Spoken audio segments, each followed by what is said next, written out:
Hunting the Deceitful Turkey by Mark Twain. When I was a boy, my uncle and his big boys hunted with the rifle. The youngest boy Fred and I with a shotgun, a small single-barreled shotgun which was properly suited to our size and strength.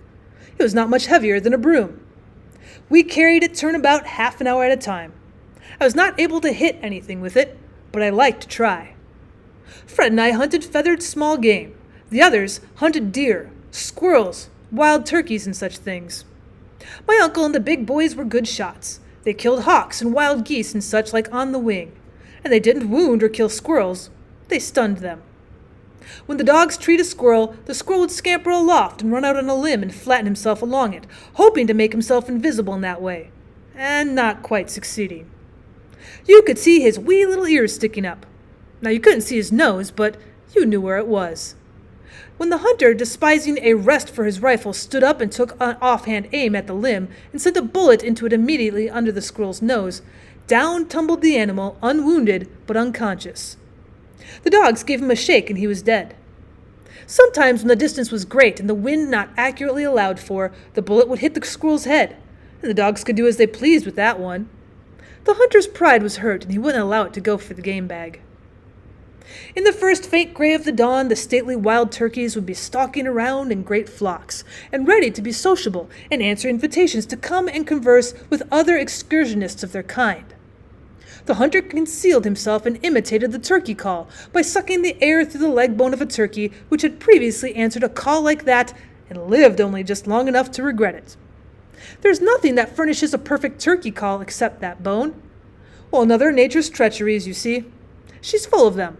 Half the time, she doesn't know which she likes best, to betray her child or to protect it. In the case of the turkey, she's badly mixed. She gives it a bone to be used into getting it into trouble, and she also furnishes it with a trick for getting itself out of the trouble again. When a mama turkey answers an invitation and finds she made a mistake in accepting it, she does as the mama partridge does. She remembers a previous engagement and goes limping and scrambling away, pretending to be very lame. And at the same time, she's saying to her not visible children, "Lie low, keep still, don't expose yourselves. I shall be back as soon as I've beguiled the shabby swindler out of the country." When a person is ignorant and confiding, this immoral device can have tiresome results. I followed a ostensibly lame turkey over a considerable part of the United States one morning because I believed in her and could not think she would deceive a mere boy, and one who was trusting her and considering her honest. I had the single-barreled shotgun, but my idea was to catch her alive.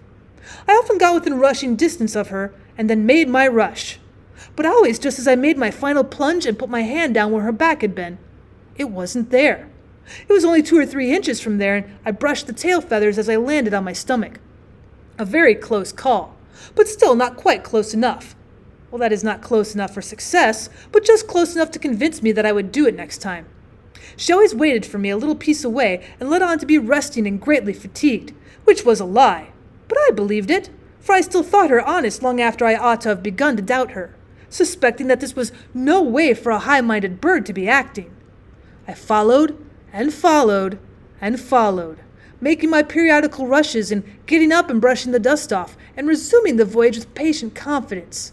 Indeed, with a confidence which grew, for I could see by the change of climate and vegetation that we were getting up into the high latitudes.